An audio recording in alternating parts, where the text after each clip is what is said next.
I think it's working now. Hey, Fire Mango.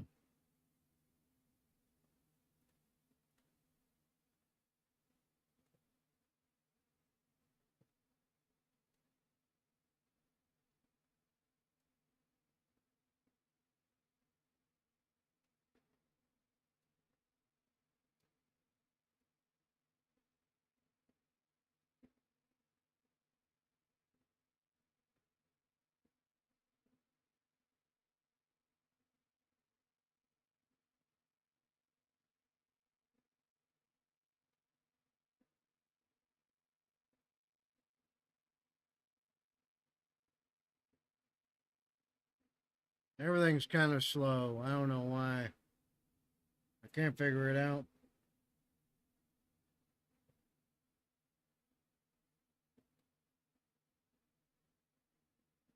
Oh well, too bad, so sad. How you doing?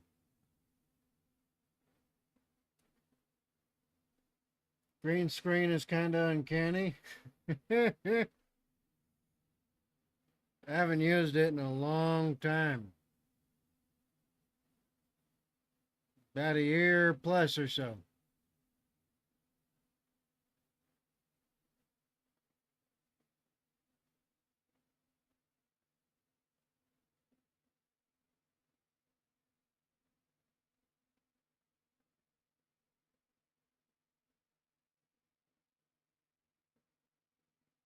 It's going? Okay.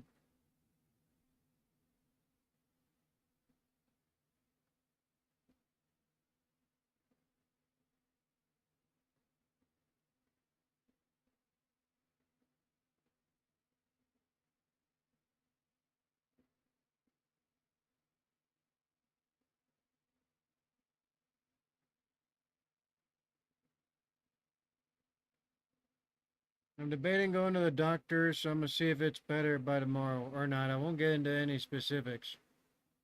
How are you doing?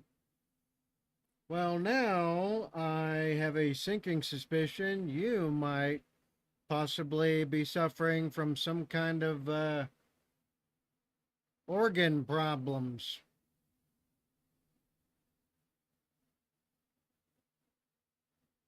That's how I'm doing now.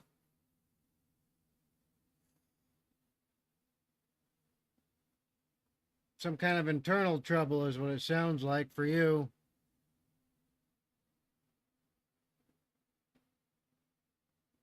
Oh yeah, probably kidney stones or liver, something with the liver maybe, possibly.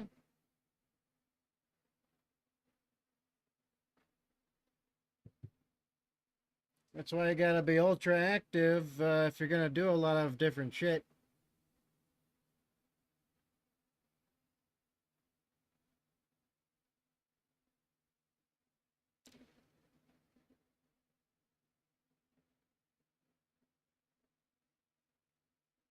Oh, if you develop testicular cancer already, bub, or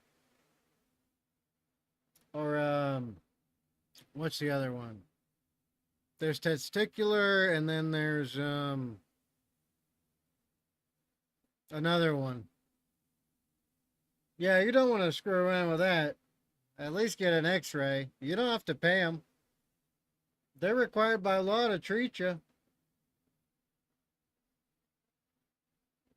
So even if you don't have insurance, you can just tell them to fuck off. I ain't paying.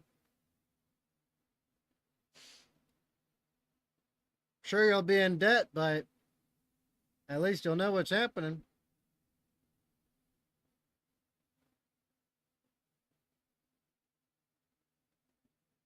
I guess we are getting into specifics. Well, you gave it away when you were being sketchy. The only other reason I could think of that you possibly could have any type of testicular pain or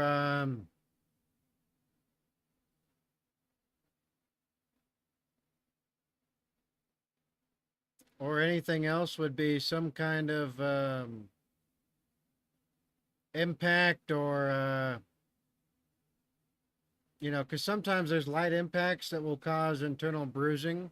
That takes a while to get over. And then there is the possibility of having a buildup of, it's either HDTE or PDTE, some type of plastic buildup, which, I mean, your body can process that out by itself, but you need to like avoid, a lot of plastic stuff going into your system, like microwaving TV dinners that got plastic, or using plastic containers, plastic bowls, and all that shit. And then another one possibly could be blue balls, but that can only truly happen if you're if well, I mean, you could overproduce. You are young, although I don't know if you are, because your age group is kind of down in the dumps when it comes to that. But it could be something akin to blue balls in some way.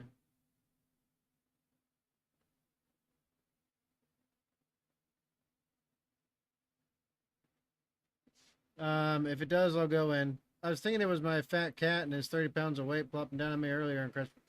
Ah, okay. Dropping 30 pounds on him would do it. Now, the location of the pain is what's important. If it's just your testes, right, then you might take a couple days to recover. But so like I said, impact from earlier. Um, and I doubt you tore anything, so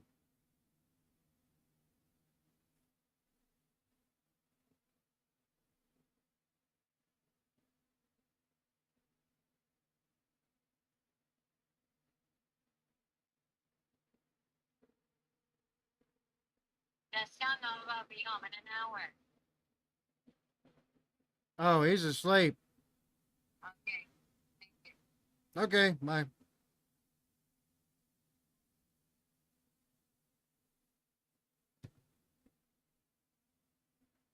Yeah, as long as nothing got torn, because your testes hang from these tubes. So as long as those get don't get torn or ripped, you should be fine. You just need a few days to recover. Because impact can cause internal hemorrhaging, but you can heal from that. So, probably not serious.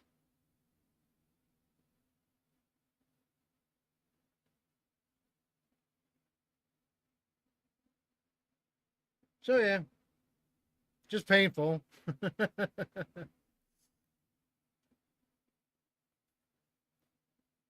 Fire mango. Badger over a doctor, Lamau. Well, I'm not a practitioner, right? I'm not certified or licensed except with the federal government. Um, if I'm in an official capacity, then I can treat people out in the field to a certain extent, right? I've I've done undergraduate, all that stuff, right? Uh, I'm just missing the last 2-ish years you do to get to be officially a doctor. So I'm not far away from one, and I could easily be one.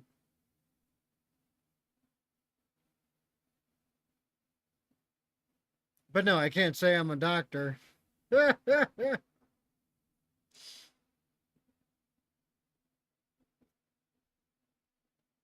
Oh man, that reminds me of an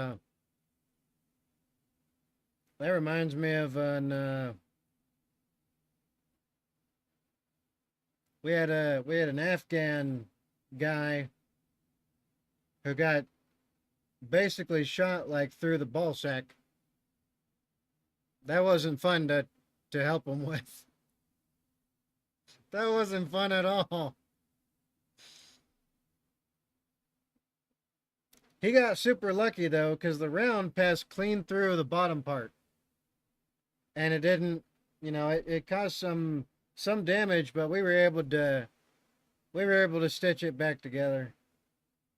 Lucky as hell though, supremely lucky. If the guy had shot at him like 1 inch higher, oh, he'd be a eunuch now.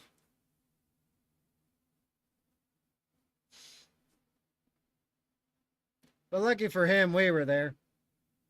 If we weren't, he would have been screwed. What's the plan for tonight? What am I forgetting from the requests?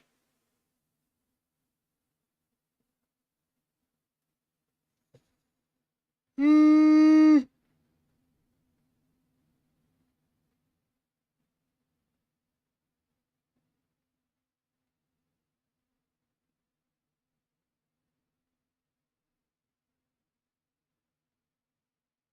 Oh, is that the wrong stream?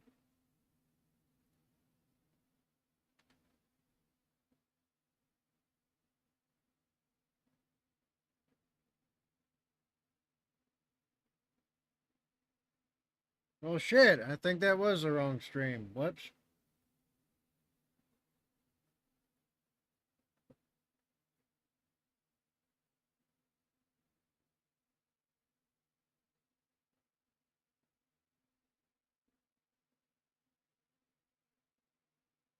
Reacts? Yes, if I can get some.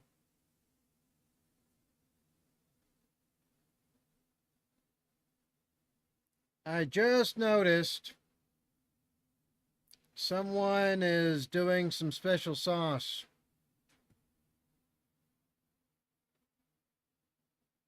I just noticed that. She's doing something for sure. I mean,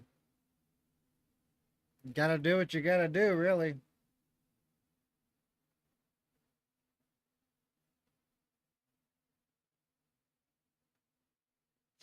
Oh, this is what I forgot today. Fuck.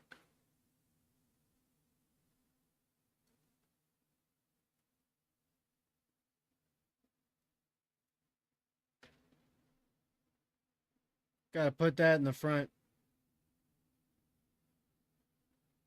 Um, what am I missing?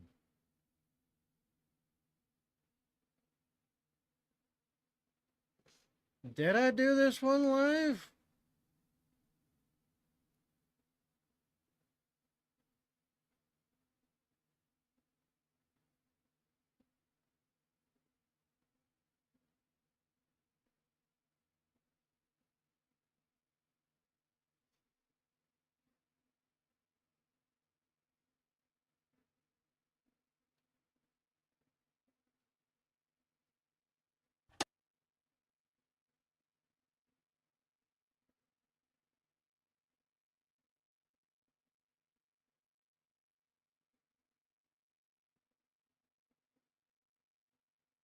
Apparently, I haven't seen this one before, so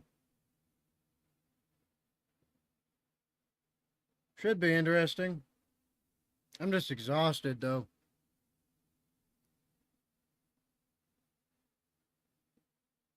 Oh, fuck.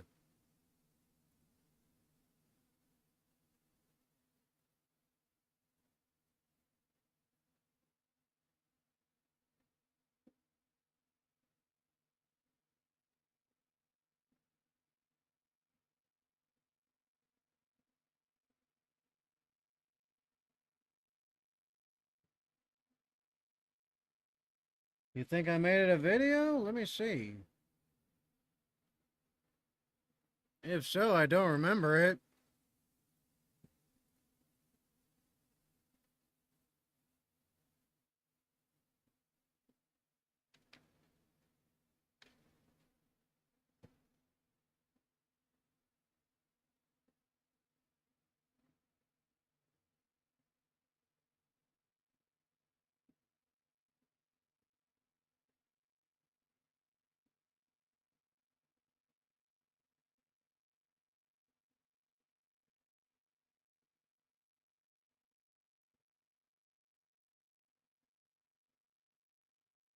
No, I don't think I've touched this one yet. Interesante. Well, it should be interesting at least. If I could hold out. Oh, God.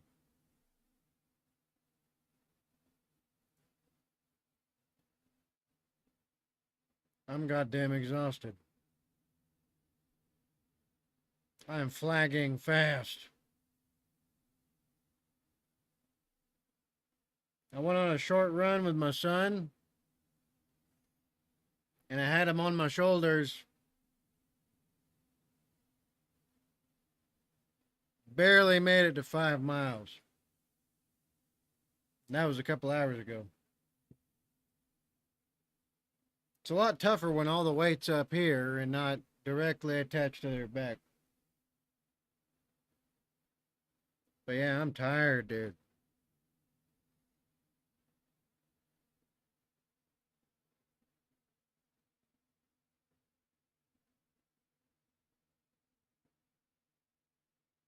Well, anyway, I'm glad that it's picking up all your chats, though, thankfully. So I'm doing the restream thing again to see if that'll work out.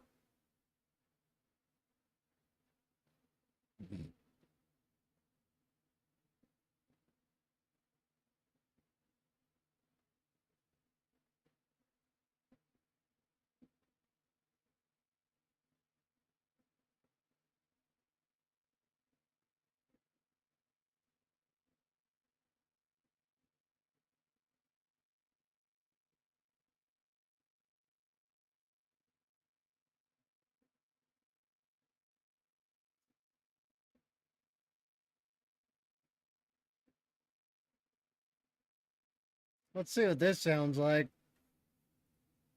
Fire Mango. I'm also tired, but that's cause I'm on the caffeine crash.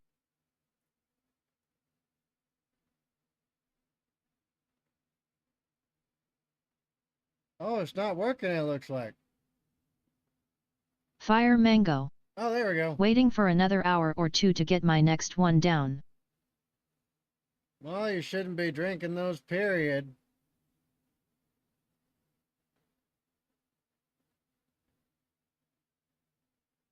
Fire Mango.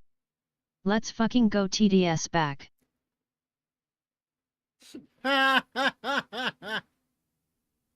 You love TTS. Who needs AI if Fire Mango has TTS? You don't need an anime waifu.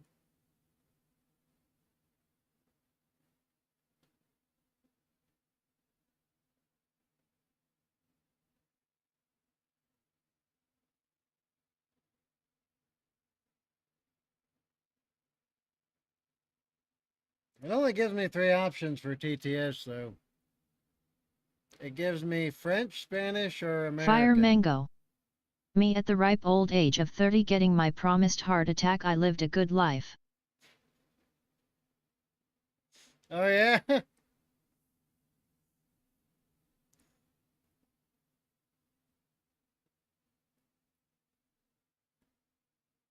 Okay.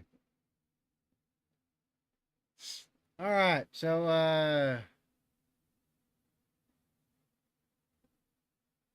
let me see. Is there anybody else in the chat, or is it all just... Jonathan Watson. Hi. Oh, shit. More people showed up. Darn. Okay. I was about to try to crash, but all right. If we got more people popping in, I gotta do something now. Fuck. Fire Mango. Oh shit, we never did TDS with 2. But more, it'll be even more complicated.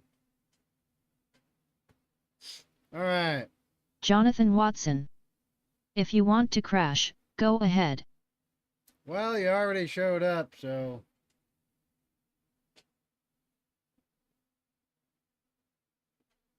might as well. Although I think I'm getting botted on Kick.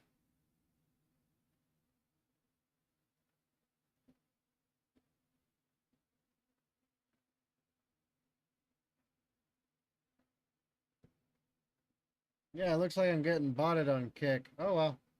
Too bad, so sad. So this one's Count Dankula. Who requested this?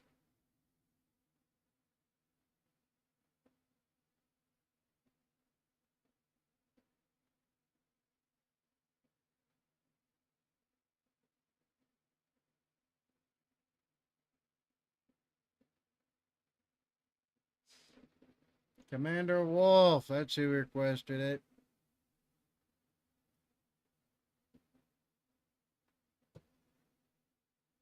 All right.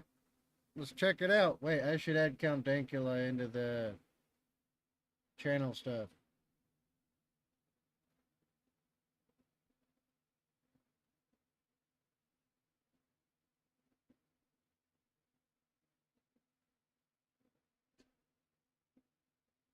All right.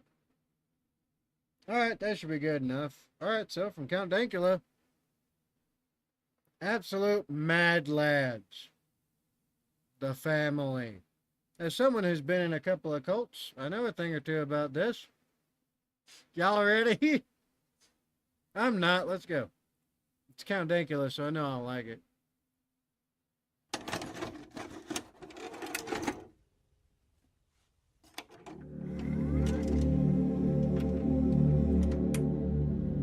Hello, friends. How are those independent thoughts working out for you? Exhausting, aren't they? Freaking Count Dankula looking like a cosplaying male of the Sisters of Battle. Jonathan Watson. It'll be my first time checking this guy out. Oh yeah? Well, let's discover this one together then. All of that free will, what to wear, who to trust, and how to prepare for the inevitable collapse of civilization as we know it. It's such a heavy burden for just one soul to carry. But what if I told you that you could simply surrender it all Jonathan and let Watson. someone else? Looks like one of those guys with the wigs from way back in the day. Oh yeah!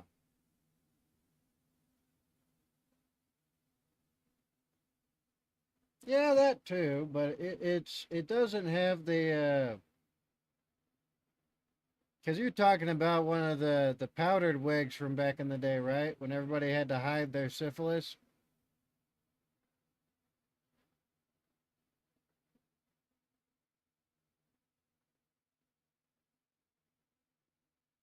Jonathan Watson. Yeah.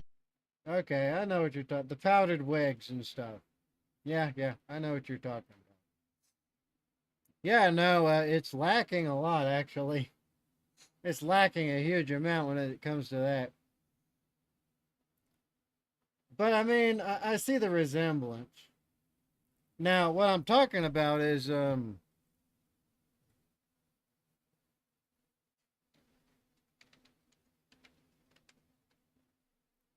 talking about these gals. Uh, not that one. The anime ones don't count.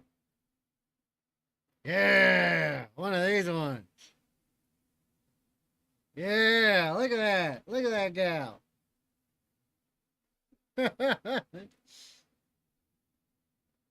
One of my nuns with guns. Perfect. Absolutely perfect.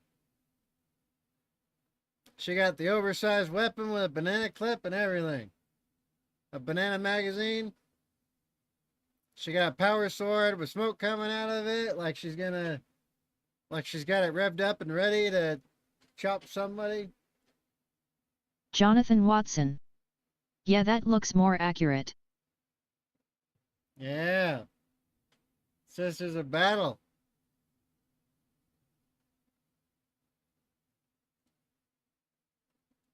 Yeah, bub, they're great. Okay, I'm just kidding about the anime ones, all right? For all the ones that love these ones, okay? All right, I get you. Here's my compromise. There we go. That's my that's my compromise with with the Sisters of Battle. Actually, this one ain't bad. It's not bad. I do like the realistic ones. Oh, but these ones are hilarious. I love these ones. I love it. What's up, honey? What is it? All right, give me a sec. My dog's going crazy for I don't know what. Maybe there's an intruder I gotta kill. Give me a smeckle. But yeah, frig. That's what it reminds me of.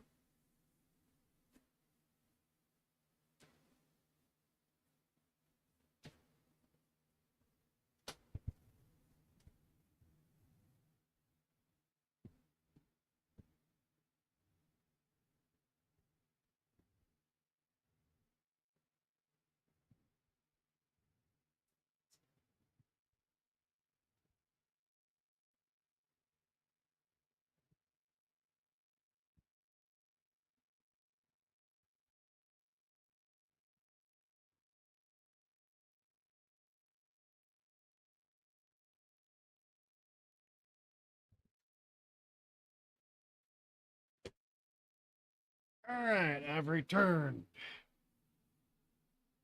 All right, let's continue.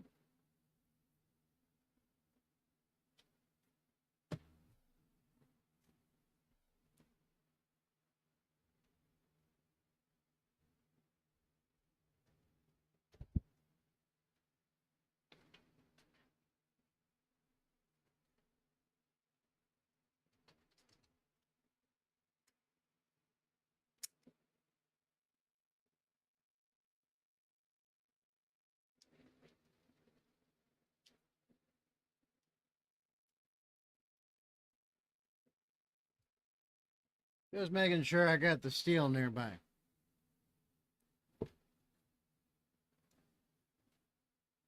I'm Clyde. Let's get back to it. Else do all of the thinking for you. It's tempting, isn't it? Imagine a world where enlightenment comes pre-packaged. Matching hair, identical outfits, and absolutely no personal freedom whatsoever to speak of. It's liberation through uniformity, inner peace through outward sameness. You will never have to worry about being different. You'll never have to worry about anything for that matter. Don't worry, there's no Kool-Aid that you have to drink, relax. And no standing in open fields waiting for a spaceship behind passing comets. We're not that kind of cult.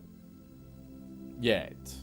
Here in our family, we prefer something simpler, more earthly. A little bleach for that perfect blonde glow, a touch of LSD to keep the vibes going, and a faint, ever-present chant to guide you, dear brother, into our warm embrace. Plus, a free adoption certificate for every member. Just don't ask about its authenticity.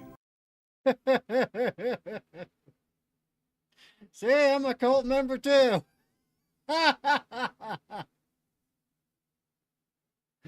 Oh, shoot. Rahim, Rahim, Rahim. Rahim, Rahim, Rahim. A salami and bagel. Let's continue. So, are you ready to exchange your exhausting independence for proper family values?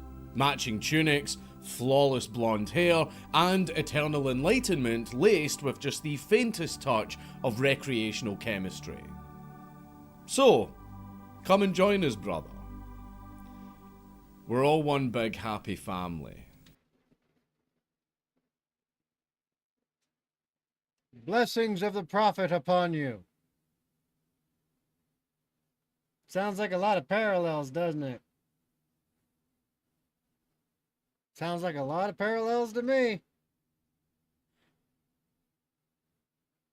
Allah Sawenya.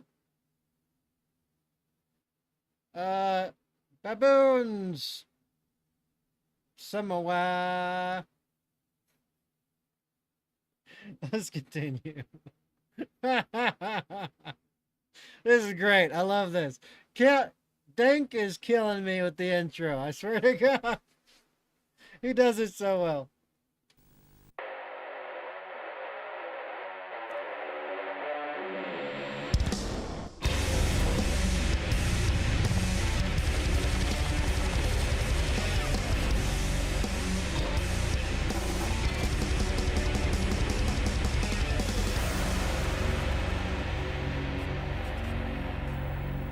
Please leave a like and a comment on this video because it really helps me in the algorithm.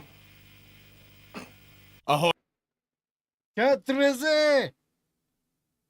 Chatreze! Wahe inintaleta.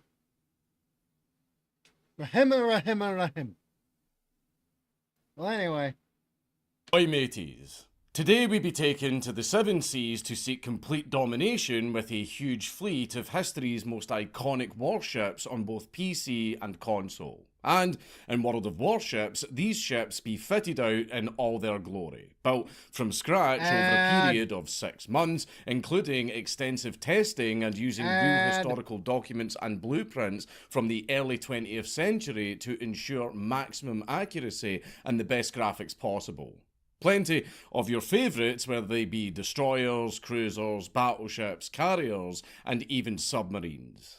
So go for a cruise through American history, taking some iconic American ships for a spin and more than 40 maps for all sorts of PvE and PvP game modes, including co-op, random, ranked, and clan battles, brawls and scenarios, and even just training. And for added challenge and realism, it's not just the ships that are super accurate, but your tactics will also depend on the weather.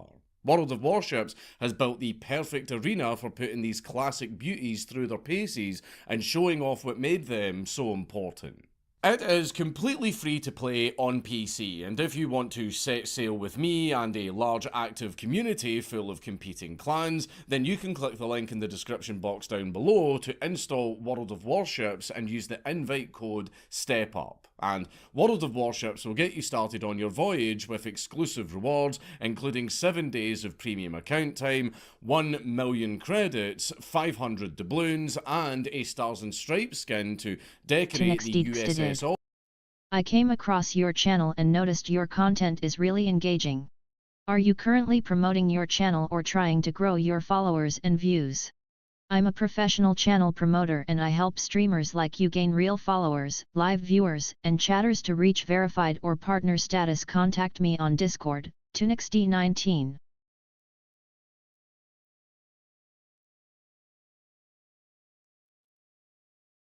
Chatreze! Infidel! Begone! No solicitors. Getting blocked. No solicitation.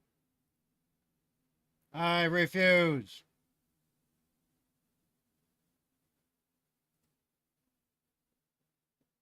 Alright, they're blocked. Filtering.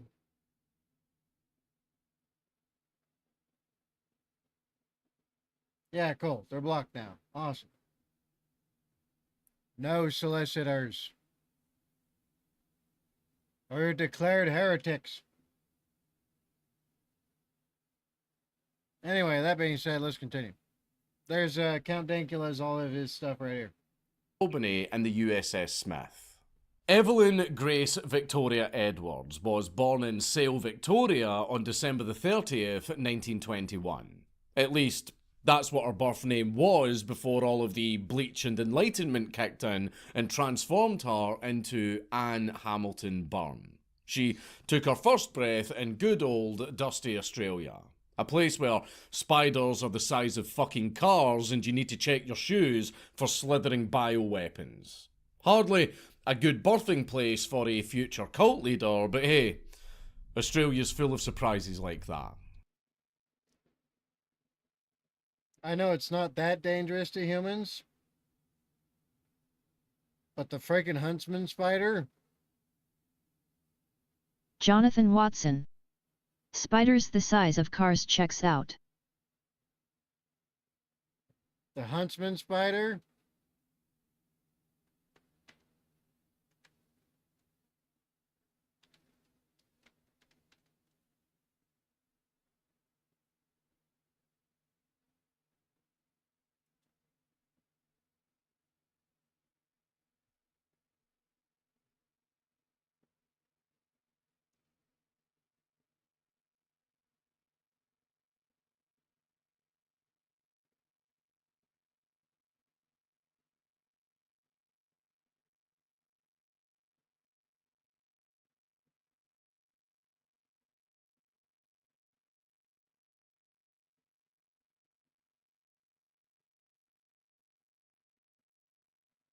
Just no.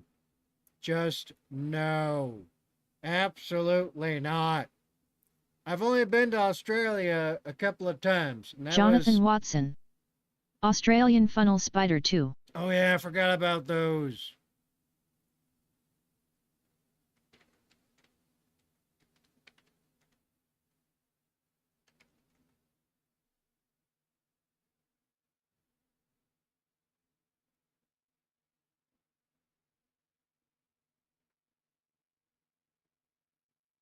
Bug. I mean, we got tarantulas where I live. And like desert spiders. And then they don't, there's like another one that's like a camel spider, but it's not a true, it's not a true spider. It's like a,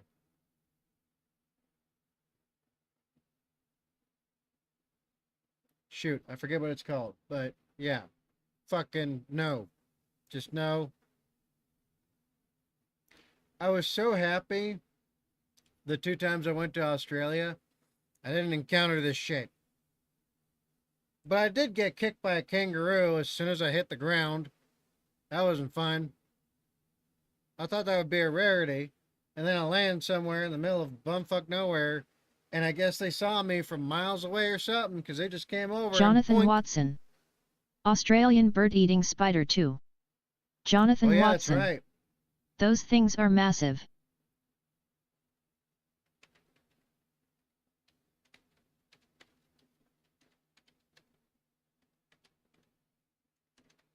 That's right. These fucking things. Arrgh, I hate them with a passion. I hate them so much.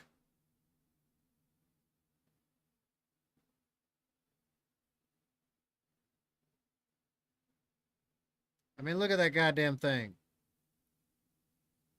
It's the size of a full-grown freaking, foot-long bird.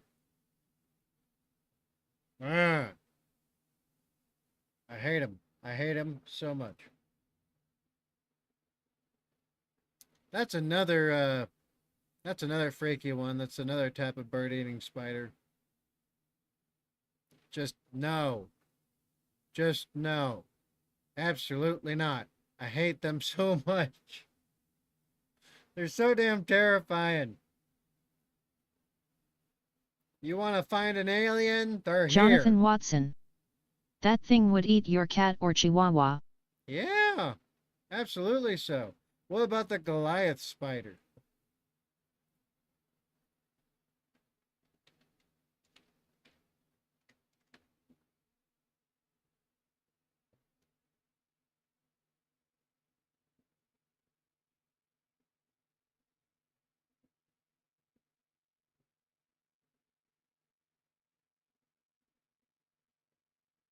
No, and they're reaching their hand out to this thing? No. Kill it with fire. I'd have one of Elon Musk's little torch things that's Jonathan not Watson. a flamethrower. Yeah, that's as big as my head. Ain't no way. Fuck no. Look at those goddamn fangs, dude. That shit would stab right through the base of your skull. Fuck that. Hell no. Alright. Thankfully, the 2 times I went to Australia, I didn't encounter none of these freaking things. And with the way Australia is going, I'm never going to return. Not even if they're, SAS, SPF guys invited me back. I'd be like, did you kill all the spiders and shit yet? No? Okay, good luck. But no, seriously. The most dangerous thing I encountered while I was there, right, was one of these fuckers.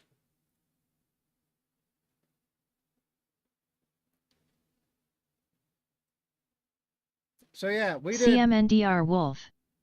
Howdy howdy badger. Assalamu alaikum and salami, all everything bagels. Allahu Oahu snack bar full of barbecue Jonathan pork. Watson. You prefer a kangaroo or a wallaby? But yeah. Bub, freaking.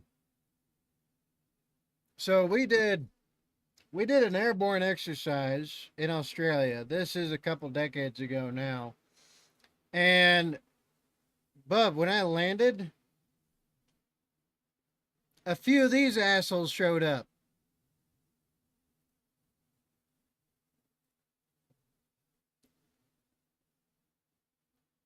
I guess they spotted me from like a couple miles away or something. And they just came running up. And I was like, oh, fuck. And I'm still trying to get them tangled from my chute and shit. And they just boink right on my ass. Thankfully, I was wearing, our lighter version of armor, our slick vests. But fuck. I clubbed it with my weapon and everything. It was such a pain in the ass. Goddamn piece of shit. Knocked me on my ass and everything. I had to club it a few times to get it away. It was ridiculous. Do I prefer a kangaroo or a wallaby? Wait, ain't a wallaby the other thingy?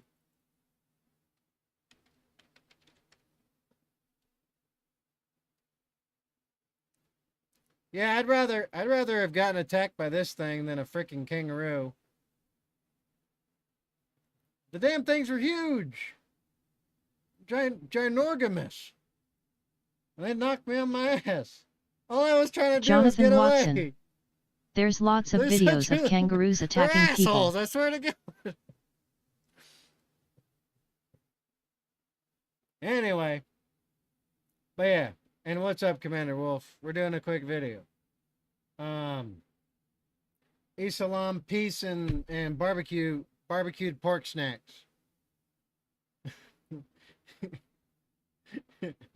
My Islamic cousins are having conniptions right now. My Muslim cousins are having freaking aneurysms. Anyway.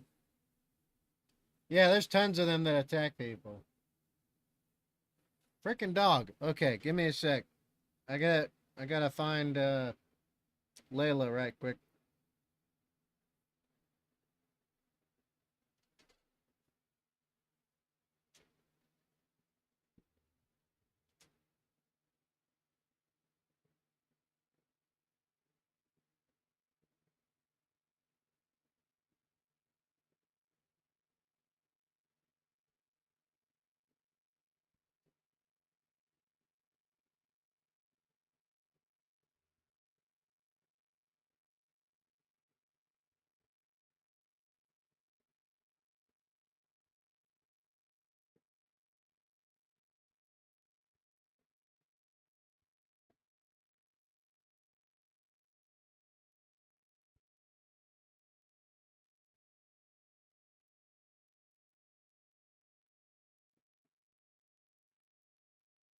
CMNDR Wolf.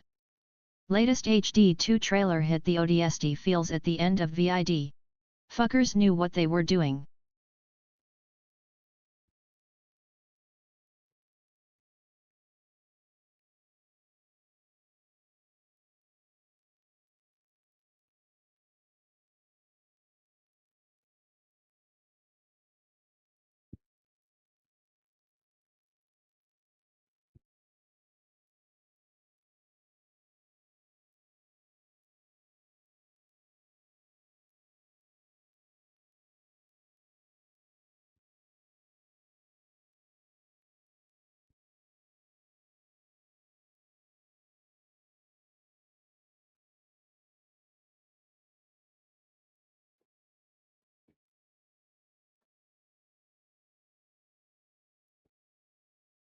Okay, Layla is alive and safe.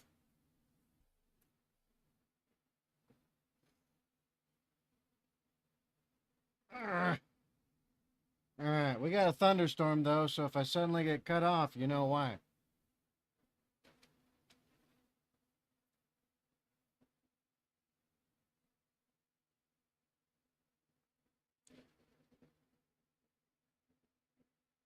There we go. I look like another cult member. Commander Wolf, latest HD2 trailer hit the ODST fields at the end of it. Fuckers knew what they were doing. Of course they are. They're trying to make money. If I was allowed to have a video game company, what I'd do is the first thing I would do is I would demand from Microsoft the rights to make a ODST an ODST based game, right? Or at least like games based upon the books. So basically take the original books of Halo, because everything after Halo 3, garbage, trash, throw it away, toss it out, bunch of garbage. Nothing but dumb shit everywhere now. Now they're doing freaking woke shit in it? Fuck no, that's not Halo. That's a bastardization of something I love. I'm an OG. I was there at the first E3. Bought my first console because of Halo. That I got myself. Fuck, I went to war playing those games. They were awesome. But anyway, all the new shit, crap, garbage, ass. On every level. So what I would do is that I would try to bring back the spirit of Halo, right? And follow the original books. The original books. And then see if I can get the original authors to do continuations. So anyway, that being said, I might play Helldivers again tomorrow or something if I'm not too busy. I'm trying to get back into like lower grade shape. Because I'm going to do another tryout, because supposedly the mercenary company still wants me on contract. Apparently they're desperate for me, actually, and I guess somebody fucked up somewhere, because they were gobsmacked at my treatment that I had been going through so far. So apparently I'm still on for being a contractor again. Fuck. Well, anyway, yeah, that's what's going on. So let's continue the video. As with practically every single story on this channel, Anne's childhood was pretty grim. Her father Ralph was a railway worker and her mother Florence battled several severe mental illnesses. Florence spent most of her life in asylums, suffering from paranoid schizophrenia and leaving Anne and her siblings to survive however they could while they were tossed around between relatives and foster homes. Anne was the eldest of 7 siblings, and she spent most of her early life caring for her younger brothers and sisters. A job that I'm sure she didn't volunteer for, but one that most likely seeded her lust for control over others. In later interviews, Anne would spin all sorts of mystical bullshit about her youth, claiming that she was actually raised in a monastery and taught secret spiritual knowledge by ancient masters. The truth was far more mundane and miserable though. Poverty, neglect, and a broken home. It's almost poetic. An unwanted, neglected girl who grew up to create a cult based entirely on her being the adored, unquestioned centre of everything. Today, you would just call that your average female. CMNDR Wolf. Mercs take care of their own depending on Merc Group. At this stage Badger if BP don't take ya. Full send on the Merc work. I'm going to try to do the Merc work first, because there's a lower threshold of entry for me. The only thing that, what seems to be the major hiccup with Border Patrol is that their entire application process is fucking horrible. It's stupid beyond belief. Right? And at every level, their application, so when it comes to their management of the application process and applicants, right? negligible, incompetent, garbage on every level. I mean, some of the ladies that do medical are nice and sweet, but you know, they're the only ones who seem to be able to do some parts of their job, and the rest are supposed to be Border Patrol agents. Is this the level of shit I'm dealing with? It seems like the only good part of Border Patrol, period, is some of the field agents, and that's it. So yeah, looks like I'm going to Amman. Or either there or Iraq. Well, wait, no, they shut down stuff in Jordan recently. And northern Iraq is closed at the moment. Possibly Baghdad still, maybe. Or I might end up in Damascus. That'd be cool. Who knows what I'd end up doing there?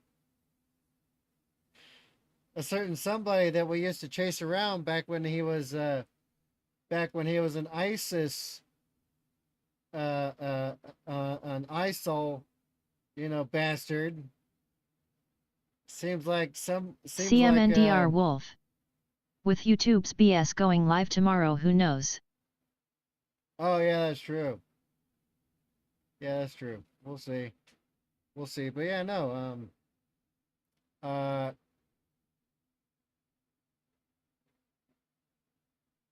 yeah,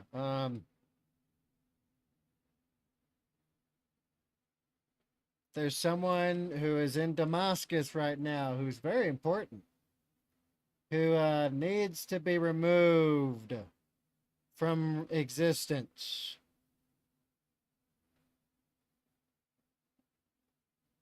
And I mean immediately.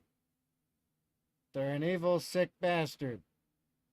And they deserve anything that happens to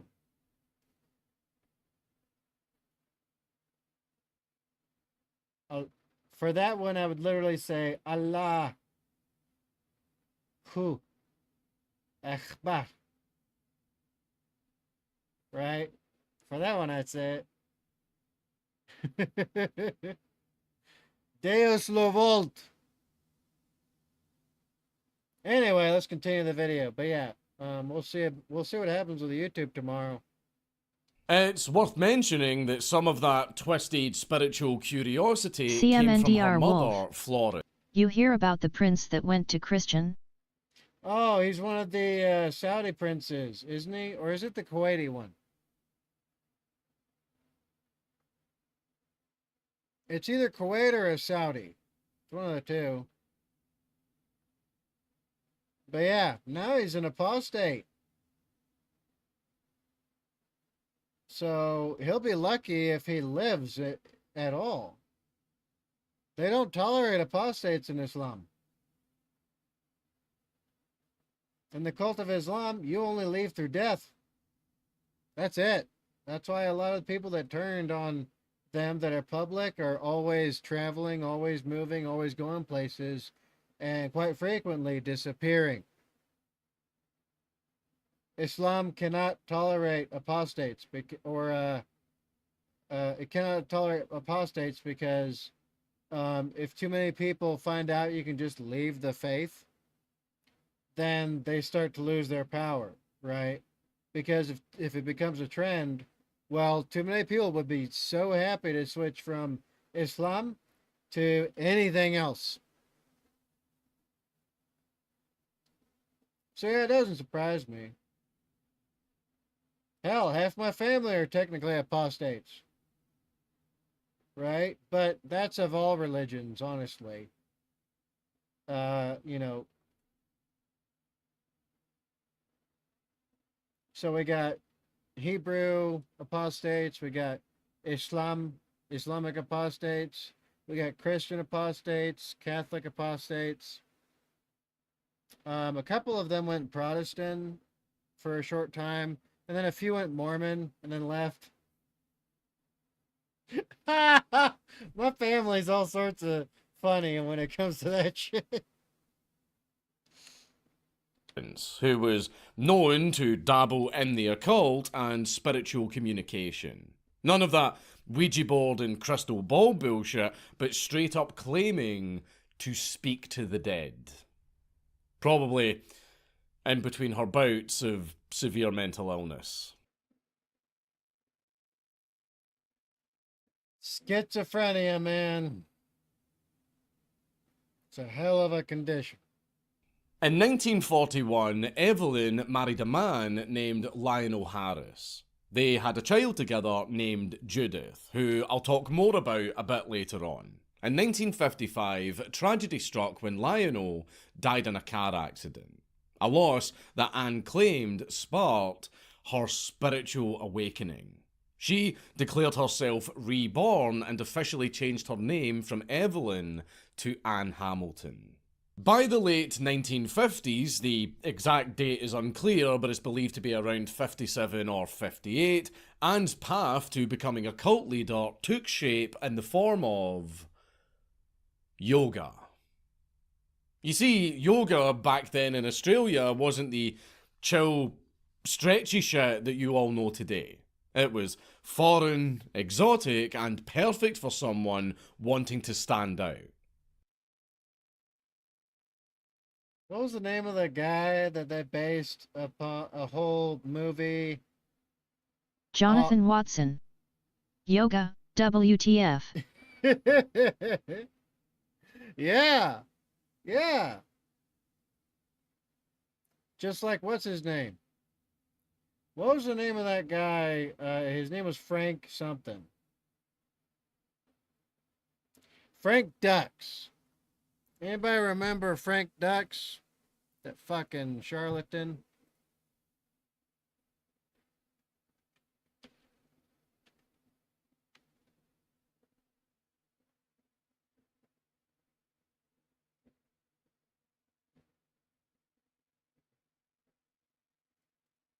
I'm trying to remember how to spell his Dux. That's the dummy.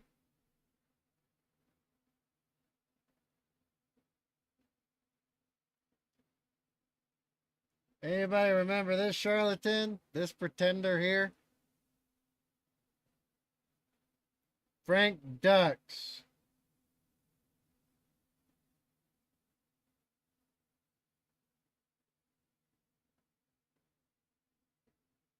Well, he used ninjutsu to try to start his own cult, essentially.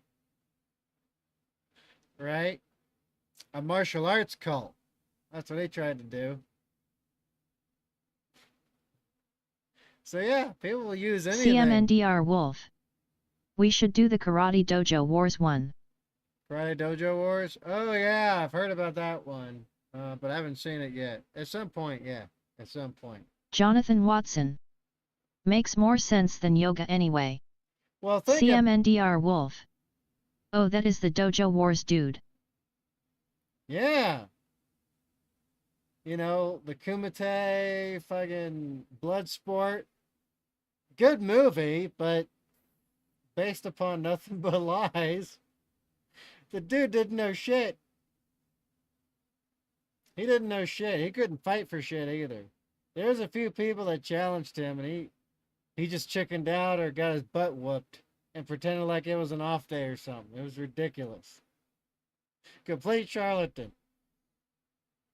Jonathan, but yeah, freaking think about it. If someone came up to you and was like, I can teach you how to, you know, let's say we're back in I think the 80s was back when this was still a viable thing to do, where you could come up to somebody and be like, I can teach you some secrets of the Orient, and I've traveled and all that, right? Back in the day, people were gobbling that shit up.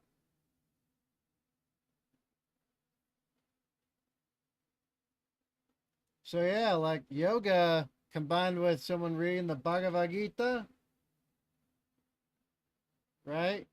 And then, you know, you being caught up in the mob, in the group feels, you know what I'm talking about, I'm sure, where you're in a crowd suddenly something happens that affects everybody. Everybody reacts, and you feel that shit. People can do that with anything.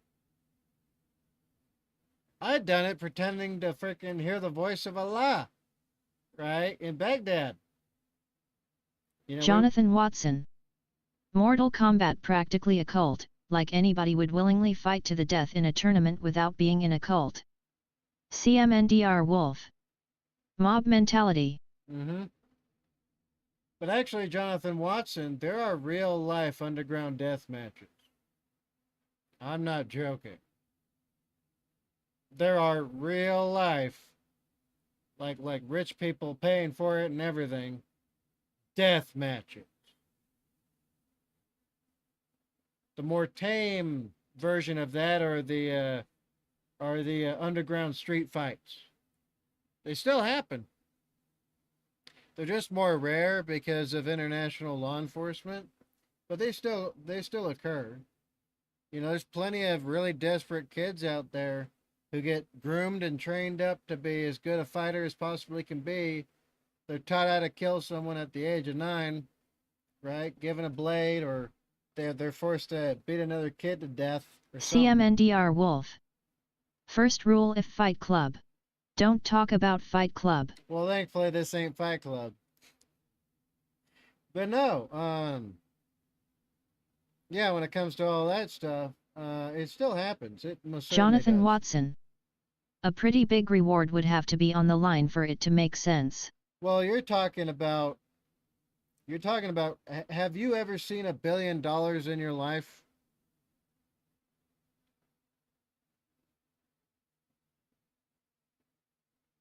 What would you do for $1 billion? I'm sure you've seen at least 50 grand in your life. So for Jonathan these kids, Watson. Unfortunately not. so for these kids, that are in this stuff, or adults who think they're hard and they want to go prove it, and then they just die. There's that too. Um, for these kids, to you or me, well, I don't know. To me right now, 10 grand is a lot. But to these kids, 10 fucking grand cash? And all they gotta do is kill some other guy for it? And they've never seen more than like 15 bucks in their whole entire existence? Oh, they never seen such money. Think about Mike Tyson, right? Getting all the money and fame and everything. He ain't never seen no shit like that until he made it. And when he did, he just kept going. Similar thing, except Mike Tyson didn't fight in death matches.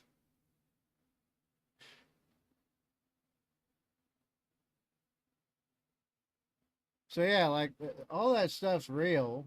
It's just that it's not as a thing as today. Jonathan Watson. Yeah, that makes sense. But yeah, you take some like 18-year-old kid who's been training his whole, you know, basically slave life to be the best he can be, and then he gets to do a prize fight. Jonathan Watson. Then you have Floyd Money Mayweather Jason throwing money everywhere. Oh yeah, most certainly. You know, I got more respect for Pacquiao than Floyd, right? Except I don't like that Pacquiao, still played people for a fool. I don't respect that part, but I do respect that, what he did with his money was more familial and more community based, even if he also did waste a lot of it. But yeah, no, to them kids, and how do I know this? Is because I fought people for money too when I was a kid. So, although it wasn't a death match or nothing, it was just like some adults who were like, hey, come here, little quarter nigga. Fight that kid, and we're going to give you 50 bucks. And I was like, 50 bucks? You kidding me? Okay, I'll get my ass whipped for 50 bucks. Right? And it'd be the, us like street kids, and they quite quite usually I wouldn't have a good time, if I lost. But I at least got something out of it. CMNDR Wolf. Badger, were you on Bum Fights crew? No, but I wish I was.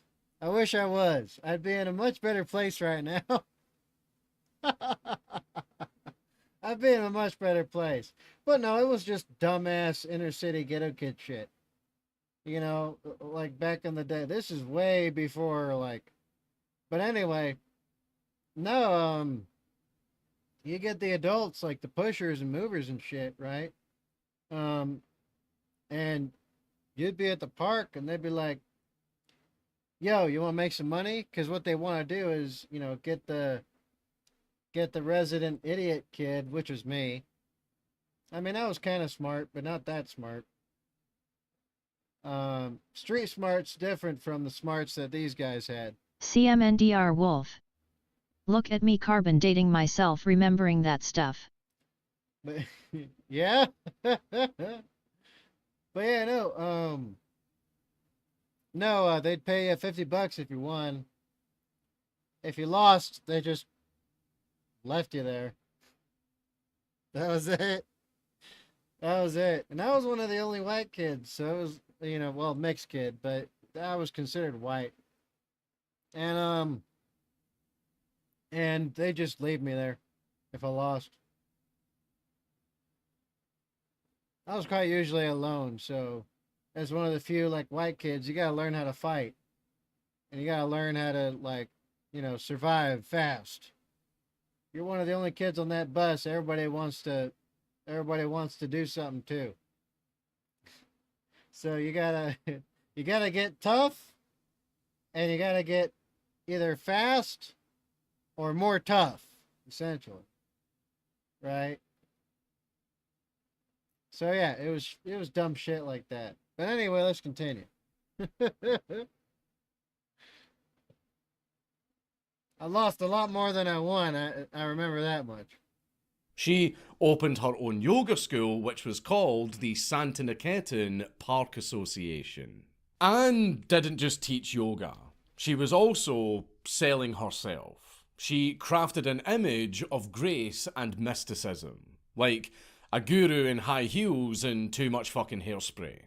One student once described her as ethereal, but behind the perfume and posture was a woman who craved nothing but absolute control. Apart from her mother's ghost-chatting shenanigans, Anne devoured the writings of 50s New Age mystics like Alice Bailey, a British writer and occultist that shaped the New Age spiritual movement in the 20th century. I don't know about no one else, but I think that's an evil, evil woman. Alice Daly? Does anybody know about her? The spiritualist, one of the spiritualist mothers.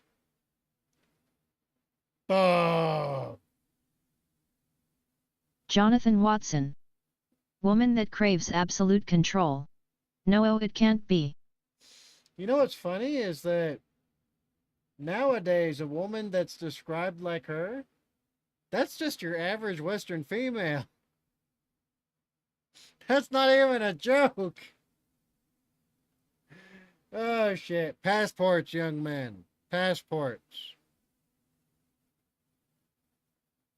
As well as the teachings of the Theosophical Society, an organisation founded in 1875 that focuses on the ideas of reincarnation and spiritual evolution, while blending elements of Eastern religions and Western occult. Their ideas stuck in her mind, and those beliefs would later become the backbone of the family. And now enters her co-star, Raynor Johnson. Once a respected physicist educated at Cambridge University, yes, that very same Cambridge that shits out world leaders, he had turned from science to seance.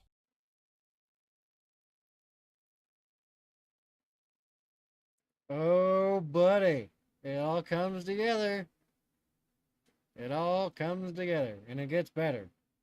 It gets a lot better. It's funny how all these places of higher learning tend to spit out some of the worst people imaginable. And the most powerful and most effective ones as well. Isn't it funny how that turns out? Isn't that funny? I think it is. Everyone's like, go to college. You'll become a better person. Sounds like what a cult would say. Oh my god. People don't hate the mainstream establishment creatures enough. And they don't hate leftists enough. How the fuck that happened, I have absolutely no idea, but by the time he met Anne, he was already neck deep in Eastern philosophy and fucking cosmic vibrations or some shit.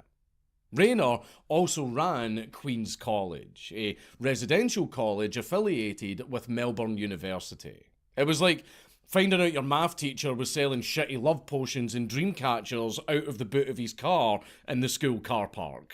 So how did the The boot of a car is the trunk.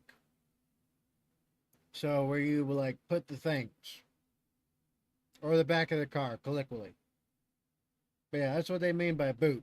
In what used to be the British Commonwealth, soon to be the new Caliphate of Islam. And probably the next 5 years. Who knows? Unless something changes soon. these two nutters meet? Well, the story is a little bit murky, but it goes something like this. Rayner had a weekend hobby club and he invited local spiritual seekers to his private gatherings, where they discussed everything from reincarnation to astral projection. Anne, always on the hunt for status and followers, one day just waltzed in like she owned the fucking place. She then proclaimed that she could speak to the dead and that she was, and I'm not joking, she really did believe this, the reincarnation Jonathan of Watson. Jesus. Good thing you explained that because I thought he meant he threw his boots in the trunk of his car. Yeah, I get you. I get you. Some of the shit they say over there is kind of funny. Then again, there's stuff that we say that they think is funny. Because a trunk to them is like a suitcase or a chest. Or depending on where you go, there's like a special compartment of a suitcase or a chest that they call a trunk. Or in some certain parts, they consider only a trunk to be on an elephant. So when you say, I put something in my trunk, they're like,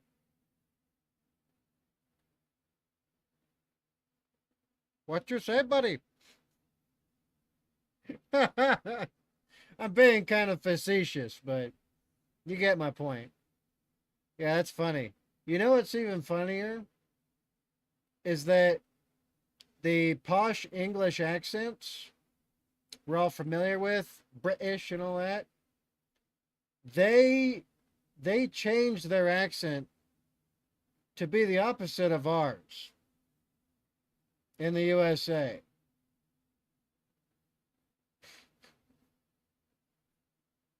That's just a hilarious thing. Just like, but isn't that funny? Isn't that mind-blowing? Because they didn't like us so much, and they were so upset with us, they changed their accent to be different than ours. It's like, what? Jesus. It's like creating a whole new language just to spite, people that used to be part of your own ethnicity, heritage, and stuff. Oh wait, that's happened in places. Never mind. That's actually quite common. Christ himself. Every single cult leader ever always thinks that they are the reincarnation of Jesus Christ. Why is it always Jesus and not Muhammad? Jonathan Watson. I do know that the British came up with soccer and stopped using it and changed it to football, but US kept soccer and used football for American football. Yep.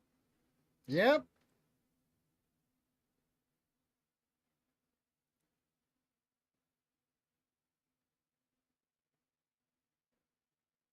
Although,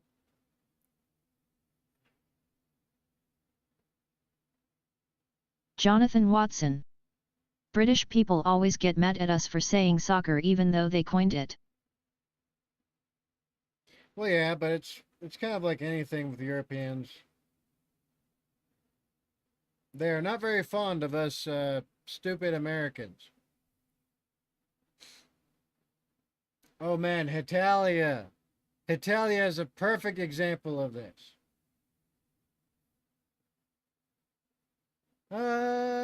It's worthy.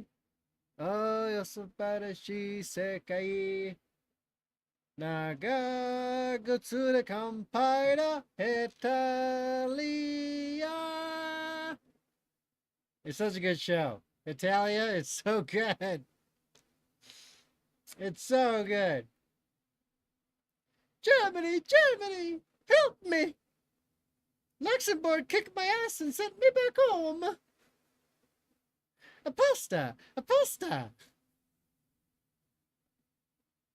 Italy! Dude, it's so good. It's so good. I love that show. I rewatch it every year. That's how good it is. Derivative. But I mean, come on, I'm sorry. I can't dress like this and not fucking do it. But anyway, Raynor, being the spiritual idiot that he is, believed everything that she said. Give me a moment while I just trash your cult. Bullshit. Bullshit. Derivative. Raynor's credibility, the Cambridge degree, and his academic prestige was a respectable package that gave Anne's increasingly nutty mystical claims more credibility. After all, if a proper fucking scientist thought that she was, in fact, the reincarnation of Jesus Christ, then who was going to argue? With And thus reinforced more levels on the ladder of credentialism. That's part of the problem with our society today. It's credentialism and the bureaucracy that uses it to protect itself. And hire more of itself because they don't hire outside the bureaucracy. Raynor's endorsement and the slow recruiting of upper-class professionals, Anne's influence spread. The Santiniketan Park Association became more than just a yoga club. It was the prototype of the family cult. So, devotion and obedience were slowly pressed into the minds of Melbourne's bored and spiritually Jonathan hungry Watson. middle class. Anyway, I'm going to bed since I have an appointment tomorrow. Alright, you have a good night. Dulces sueños, mijo. Va con Dios. Anne absolutely loved to say that literally everything was an illusion. Good luck at the appointment tomorrow. Except her, of course, which were very, very big words from someone whose face and hair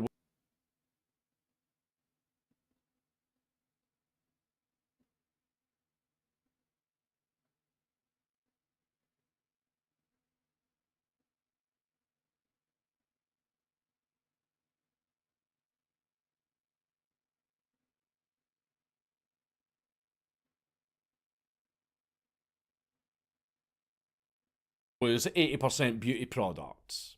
But the people bought it. The rich, doctors, lawyers, and the educated alike. Maybe it was the drugs, maybe it was Australia's suburban boredom that made people crave something much more exciting from life. But nevertheless, the seeds of the family were planted in Melbourne's yoga halls. With her yoga empire solidified and her disciples hooked on spiritual bullshit, Anne shifted her focus onto something far darker. The creation of her very own master race. This is the part of the video where the entire story goes from just a little bit creepy to full-blown fucking horror. Now, before we get into the very, very grim details, let's talk. They should have kept her in the asylum. She should have stayed there. Now we've got something in the millions of her everywhere now. Hashtag make asylums great again. A little bit about what made the family tick. At its core, the family doctrine was a bizarre mixture of Christianity, Eastern mysticism, New Age nonsense, and whatever else Anne just pulled out of her arse after one too many yoga sessions. Members were taught that Anne herself, as we mentioned before, was the reincarnation of Jesus Christ, a female messiah here to prepare the chosen few for the inevitable apocalypse. Because you're just not a cult if you don't have an apocalypse story. And of course, only... Very true. Very true. Armageddon, Ragnarok, the end of days, Judgment Day, the global catastrophes, all them things. You gotta have something, right? Just like all the environmentalist groups. But it's funny how we only ever, for eternity, will have 20 years left before the ultimate catastrophe happens.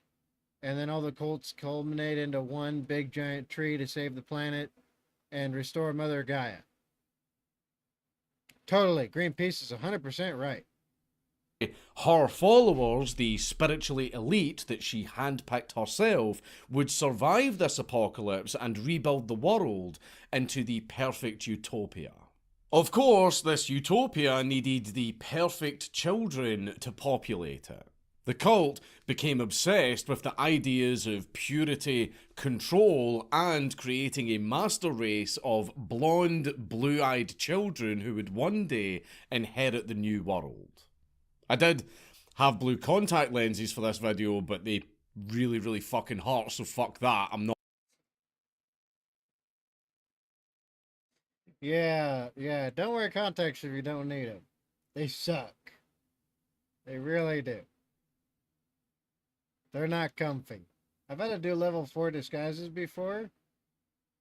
My God. They suck. They really do. Although some people's eyes seem to be okay with them. Definitely not the ones I had to wear. Not wearing them.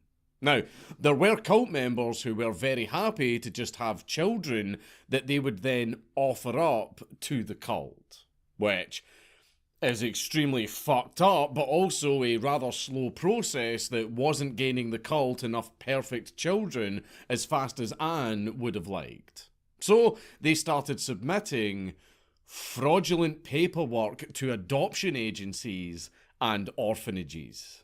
Between 1968 and 1975, the cult were faking paperwork and backgrounds of their own cult members so that they could adopt children.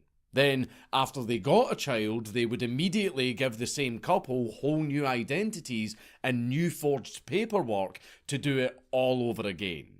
Just collecting children like they were fucking participation trophies. They were even doing shady deals with hospitals for children that had been abandoned by their mothers. Though the total number is a little bit fuzzy due to all of the related documents being burned and destroyed. Sounds like another group that has a hard time trying to reproduce, so they try to recruit. Let me know who all of you think of when I say that.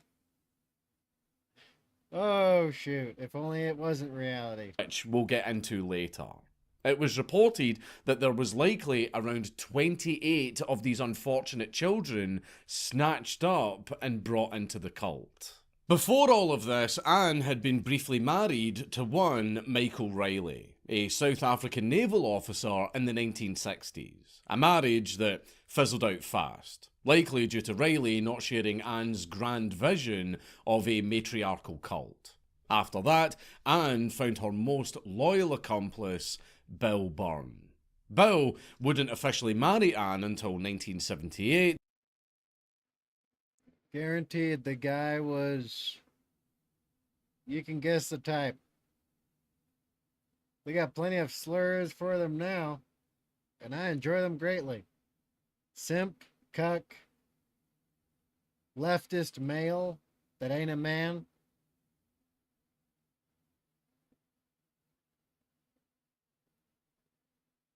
But by the late 1960s, he was already her close and devoted right-hand man. You see, Bill was a true believer and he took on the role of enforcer and protector of Anne's will. He was the gatekeeper of Lake Eildon, a man-made reservoir in Victoria that had become the cult's base of operations. And his job was to keep outsiders out and the insiders inside. And he also ensured that they kept their fucking mouths shut. Bill's devotion to Anne was absolute. He believed in her divinity as much as any of her dipshit followers, possibly even more. And he helped maintain the daily nightmare that kept the family functioning. Anne's network of crooked doctors, nurses, and social workers lied to authorities, forged birth certificates, and manipulated hospital records so that these children could vanish without a trace.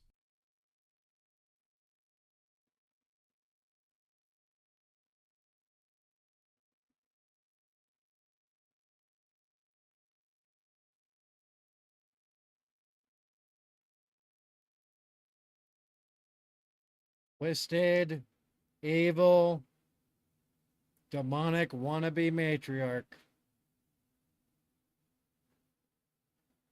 On every level.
It's fine. I'm just having a.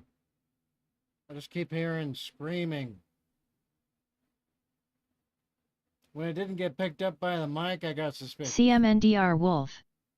That does though be fucketh in thine head ith. Hope you're doing good on your end, Badger from the storm. Phone's almost dead, will stay on as long as I can. Well, I appreciate that. Yeah, no, I just had to go check because I was hearing screaming. But I didn't know if it was real or not.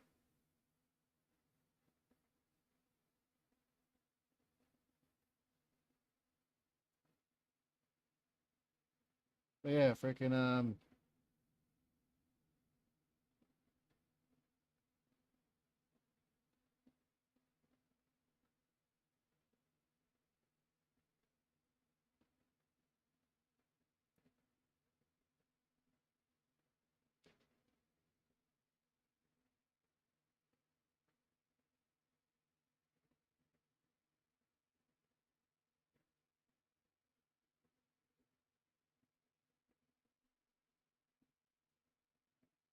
but yeah, freaking actually I might make this a part two because I am pretty tired. So let me see. There's no one else in the chat, so I'm pretty sure Kick is being botted right now. Because I don't see anybody in the chat on Kick, so that I'm pretty sure that means that none of those are real viewers.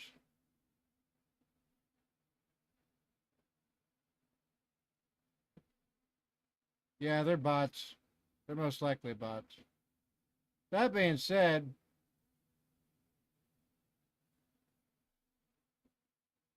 since your phone's about to die, and I've reached the climax of this part of the story, I think I'll call it good here and go to CMNDR bed. Wolf.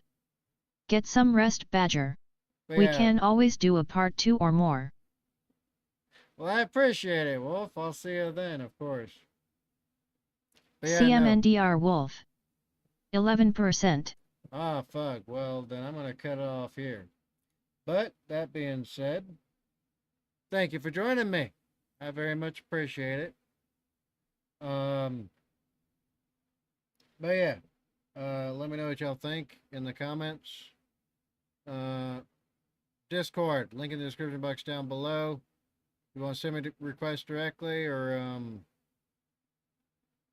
you want to chat with me on streams if you're so inclined, well, that's the place to do it. That being said, be good.